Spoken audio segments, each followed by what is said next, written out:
Hello, everybody, and welcome back to another episode of Spicy Coding Academy going through the FreeCodeCamp tutorials online. My name is Kygla Webb, and we will be starting off where we left off at understanding undefined value returned from a function, going all the way down to practice comparing different values. So let's get started. In this section, it says understanding undefined value returned from a function. A function can include the return statement, but it does not have to. In the case that the function doesn't have a return statement, when you call it, the function processes the inner code, but the return value is undefined. So I will also show us another screen to further exemplify what's going on here. But in short, let's get that over here. So we have let sum equal 0. This is starting out with declaring a variable, and we are declaring it to be 0. Function, creating a function called add sum. This is a name we choose for it to be. Passing in the parameter num, and then down here we're saying what we want this function to do. So just like if you're at Starbucks, one person's on the drinks, one person's doing cashier, each person has a function and they do a particular thing. This is the particular thing that the function does. It does sum plus num plus the parameter, and then it stores it in the variable sum. So let's say add sum is called. This function right here is called, and it's saying, hey, put this into the parameter num. So we're going to put 3 into the parameter, and then where is num right here? It is right here. So now we have 3 coming down here, coming in hot, and then sum is 0. So what is 0 plus 3? For all you overachievers, if you said 3, you are correctamundo. So then that 3 is stored in the variable sum. But here's the catch. Because there is no return statement, we get an undefined. So we go over here, let sum equals 0 function. We have an add 3 function, and we have add 3 to the sum. It says create a function add 5 without any arguments. This function adds 5 to the sum variable, but its return value is undefined. So I'm going to have you think about this before I show you the answer. What do you think it means when it says without any arguments? So we know create a function, that's easy. But what about without any arguments? I'll give you a second to think about that. Now let's see if we can figure it out. We're going to create a function called add 5. If you said nothing in here, you are correctamundo. Now, don't forget those brackets, because that is where we want to explain, okay, this function does this. We want to give it behavior. We want to give it action. Now it says this function adds 5 to the sum. So we're going to add 5 to the sum plus 5, but its return value is undefined. So, similar thing up there. We're going to add sum to the 5, because it's add 5 function. We're telling it what type of function it is, and we're saying what we want it to do. But because there is no return, something weird's going to happen. We're going to get an undefined. And if we go down here, add 5 should be a function. Once both functions have run, the sum should be equal to 8. Return value from add 5 should be undefined. Inside the add 5 function, you should add 5 to the sum variable. So what's weird, though, is that it's undefined. So if we go over here to Stack Blitz, I have some examples for us to look at. So let sum equals 0. That's what we're starting with. So when you see it right here, you know it's going to be 0. And we have our function add 3 sum. We pass in the argument sum, and we have a return statement. And the sum is 0. So when we go down here, console.log add 3, what's going to happen? Boom, we put it in and it gives us a 6 because we passed in the argument into our parameter and we also returned it. So it's giving us a clear cut boom. And also if you do this,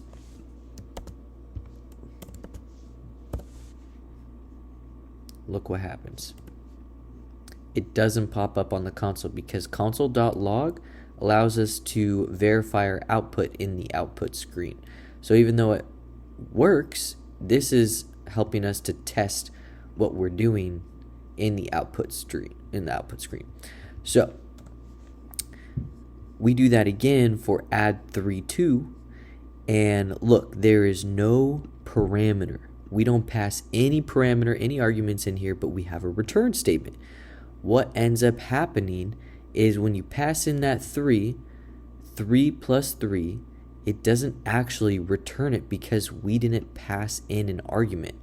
So this just stays, add 3 just stays as 3 because it does not go into this right here. Because it is not doing this action, it just boop stays at 3.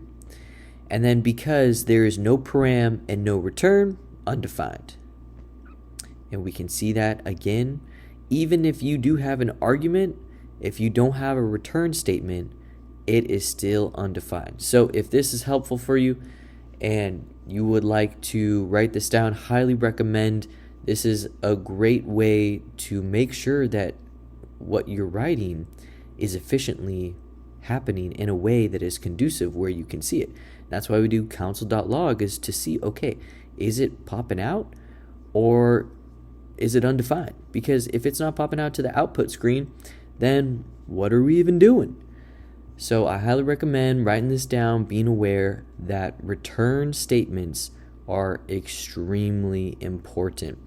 You can put in a 3, but also the parameter, the argument passed into the function is also important, because if you don't pass in a parameter, it won't even do this.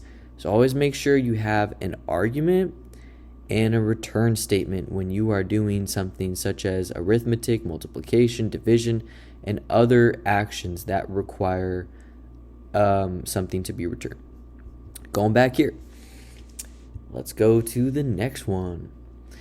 Assignment with a return value. So now we're going to look at what it looks like to have a return value. If you'll recall from our discussion about storing values with the assignment operator, everything to the right of the equal sign is resolved before the value is assigned. This means we can take the return value of a function and assign it to a variable. So assume we have a predefined a function sum, which adds two numbers together. So our sum, it's being stored in this. When we have the equal sign and we have this, it means, hey, stored in our sum. And then we're calling the function sum because we got these two parentheses right here. And then put these two together. Let's add them together, 17. So we will call the sum function, which sums them together, which returns a value of 17 and assigns it to the our sum variable.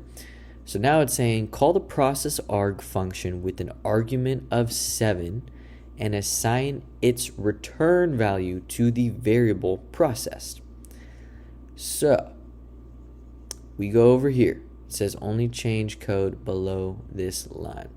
Let processed equal 0, function process arg num, return num plus 3 divided by 5. It says call the process arg function with an argument of 7 and assign its return value to the variable process.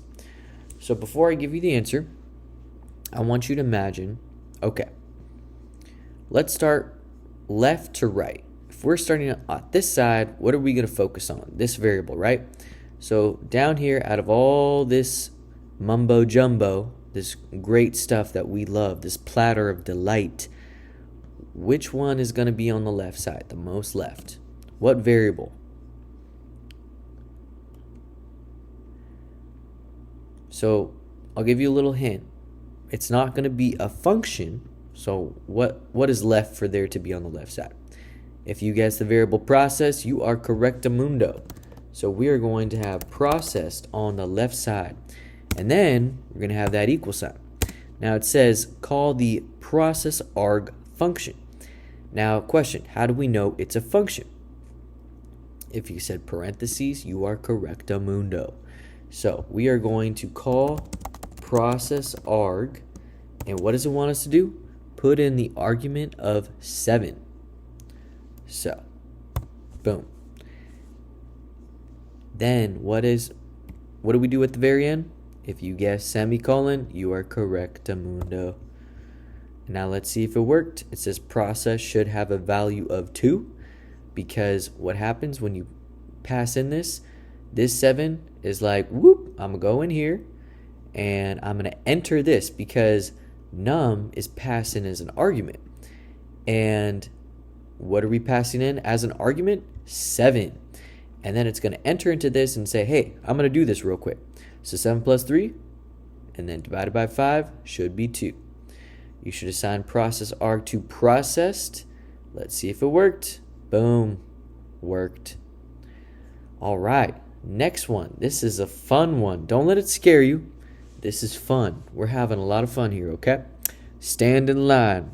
In computer science, a queue is an abstract data structure where items are kept in order. New items can be added at the back of the queue, and old items are taken off from the front of the queue.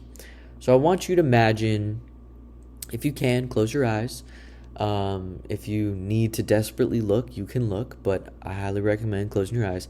Imagine you're at the movie theater, and your favorite movie just came to your movie theater, and you're in a long, long line.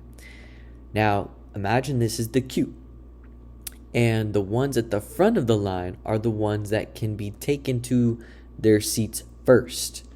So that is, the front of the line are taken off first to their seat.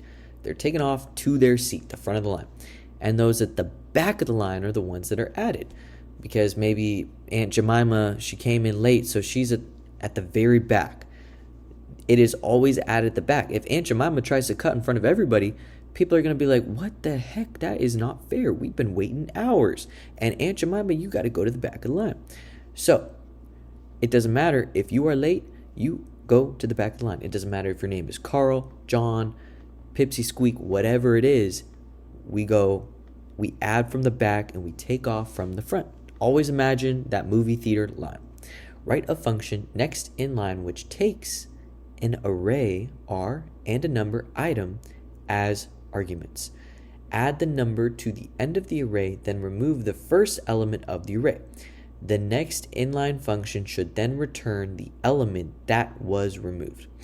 So I want you to think about this.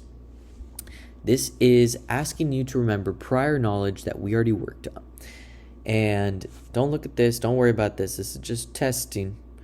This is a test, an inborn test on the output screen.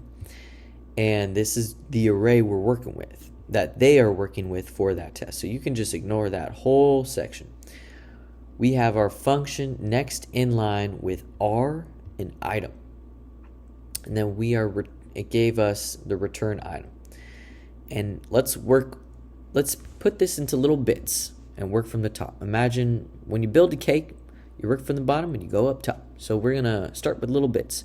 It says write a function next in line. Well, the function's already created, so we don't have to do that. Which takes an array, R, it's already there, and a number, item, already there, as arguments. Perfect.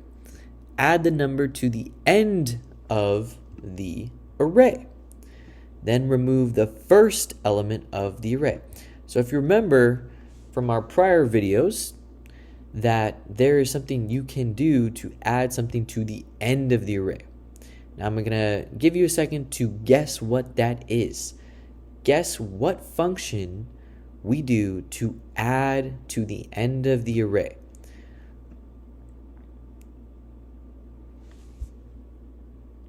I'll give you a little hint. There's 4 possible functions you could choose. There's push, pop, shift, and unshift.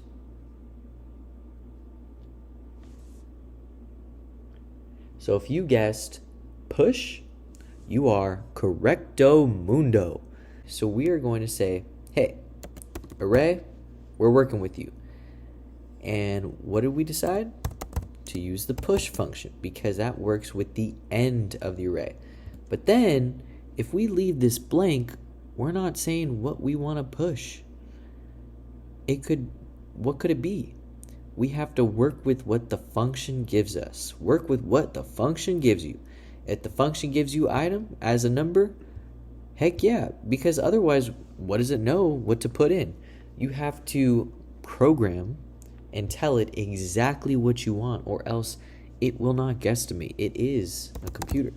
So we want to put in an item which represents a number.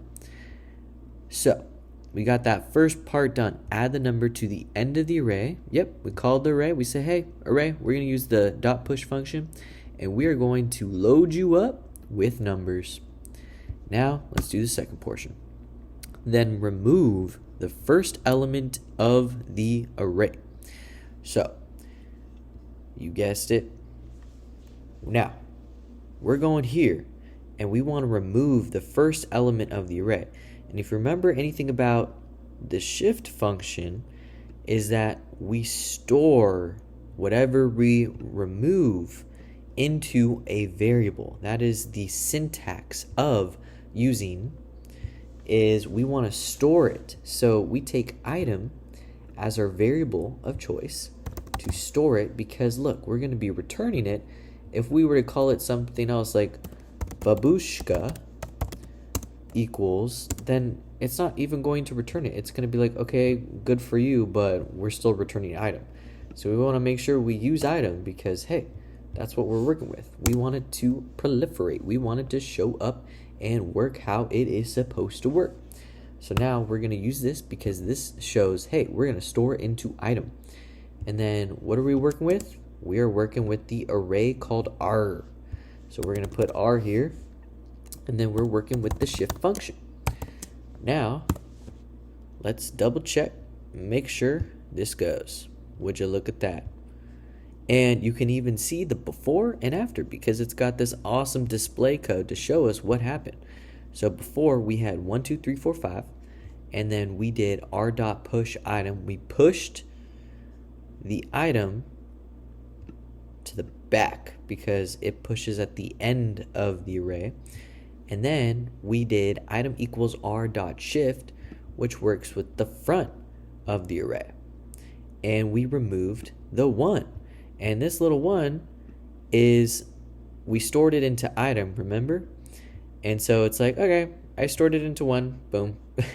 It just is showing, yep, I'm happy. I'm showing you. I stored it. Here's the 1. I removed it, and it's stored in item. And then afterwards, we have the array with no 1 because it was removed with shift. All right. Next challenge, understanding Boolean values. Another data type is the Boolean. Booleans may only be one of two values, true or false. Just like they say, computers have 2 bits, 0 and 1. Binary computers, not quantum. Quantum computers have qubits, or qubits, however you want to call it, where they can simultaneously be 1 and 0, which is not what this binary programming does. It either has to be a 1 or a 0. It is either true or it's false. False or true. And we are going to write a function determining that reality. So they're basically little on-off switches where true is on and false is off. These two states are mutually exclusive, which means they cannot be both on or both off. It's either true or it's either false. Also, Boolean is never written with quotes. So don't write them with quotes. Modify the welcome to Booleans function so that it returns true instead of false when the run button is clicked. So I'll give you a second to figure it out. We got our function. It says modify the welcome to Booleans function so that it returns true instead of false. This is a simple one. I'll give you a second.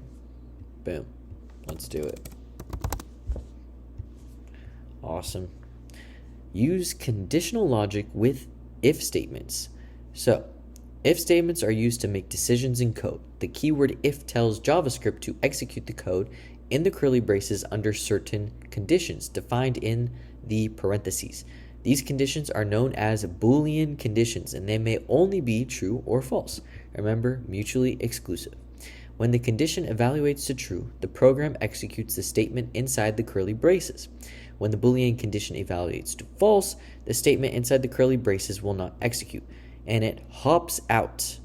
So that's an important thing to notice, is that it will not execute and it hops out of the if statement. Because it's like, okay, well, there's nothing in here. I'm going to hop out. So always know that it does not execute and it hops out. So if condition is true, statement is executed. If not, hops out. So for example, function test. Here's a condition. If the condition is true, it returns it was true. If it is not, it hops out, returns it was false. So test true, you put in true, it prints out here. Test false, you put in false, it's like, nope, it's not this one, so we're going to hop out, it was false. So now it wants us to do that with this. So remember, we are working with if statements that test truth or false with Booleans. And Booleans do not use any sort of, where is it? Quotations. All right, so it says create an if statement inside the function to return yes, that was true. If the parameter was that true is true. And return no, that was false otherwise. So we're going to go up here and we're going to create an if statement. We're going to follow this right here. I want you to try it out yourself, see how far you go. If you need to pause this video, go ahead. Now we're going to do the magic. Remember, it wants us to test, was that true? So we're going to take this is our parameter, this is our argument, and we're going to pop it into these parentheses and we're going to test it. How do we test a Boolean if it is true or false? We use equality. We use 2 or 3. Now, if we only use 1, that's an assignment operator. That means, hey, store this in there. So that wouldn't work. We got to use either 2 or 3. 2 is less strict. 3 is extremely strict. Just remember that when you are going about it. And it's kind of out of order with this lesson, but we'll just roll with it. So, was that true? We're going to test. It says down here, if the parameter was that true is true. And return no, that was false. So, if it's true, what do we want it to do? Kind of rhymes. We want it to return this. So we're going to write return. Yes, that's true. And then if it is not, what are we going to do? Return no. That was false. Let's see if it works. What do you think? Boom. Works. And we can even look down here and see what it did. True or false should be a function. True or false? True should return a string. True or false should return a string. Boom. Yes, that was true. No, that was true. That was false. All right, let's move on to our last one before we are done. There's a lot of rhyming today. Comparison with the equality operator. There are many comparison operators in JavaScript. All of these operators return a Boolean true or false. The most basic operator is the equality operator. The equality operator compares two values and returns true. That's what I was meaning when I said this is kind of out of order. So if you didn't know that, don't be hard on yourself. It's kind of out of order because you needed to know that. If they're equivalent or false, if they're not. Note the equality is different from assignment, which assigns the value on the right of the operator to a variable on the left. So, function, equality tests, myval. If myval equals 10, return equal. If not, if it's false, return not equal. So, we got our function right over here. We're going to test. We got our parameter that we're going to work with. And it says if myval is equal to 10, the equality operator returns true. So the code in the curly braces will execute and the function will return equal. Otherwise, the function will return not equal. In order for JavaScript to compare two different data types, for example, numbers and strings, it must convert one type to another. This is known as type coercion. Once it does, however, it can compare terms as follows. So even if one is a string because it has quotations, it will still be like, oh, I'm going to convert you so that I can compare you. And I see that you both are of the same symbol, so you're true in my eyes. So now it's asking us to add the equality operator to the indicated line so that the function will return the string equal when val is equivalent to 12. So add the equality operator. You know what that looks like. Boom. Let's run the tests. Boom. And not equal, when it puts in a 10, because this is not equal, it puts in a 12, it is equal. When it puts in the string 12, because there are quotations, it does type coercion, and they are equal. So I said this was the last one, but let's do one more real quick. This is the strict equality operator. This is the counterpart to the equality operator. However, unlike the equality operator, which attempts to convert both values being compared to a common type, the strict equality operator does not perform a type conversion. It is extremely strict. Imagine the strictest mother. Strict, strict, strict. So even if it is a string and they are the same thing, that is false. A string and a number are false with the strict equality operator. So it says use the strict equality operator in the if statement so the function will return the string equal when val is strictly equal to 7. So we're going to go over here. Boom, boom, boom. Boom. Boom. I got to have more cowbell. Relatable. All right, everybody, that is the lessons for today. If you enjoyed me walking you through these, definitely give this a like or a follow. We love helping. This part of Spicy Coding Academy is helping you learn. And we love teaching how to code so much that we actually came up with our own curriculum from the bottom up. And we not only made it because we love it, but we made it with love and we made it actually fun. So we not only teach you how to code, similar to this, but we have a great time doing it. We have fun, we do trivia, games, we communicate, we do fun challenges, and keyword FUN. There's a lot of fun involved. So if that's something you're interested in and you vibe with the way we teach, then look us up. We got a lot going on. February 20th is our first cohort. But anyway, have a wonderful rest of the day. Thanks for coding alongside, and I will see you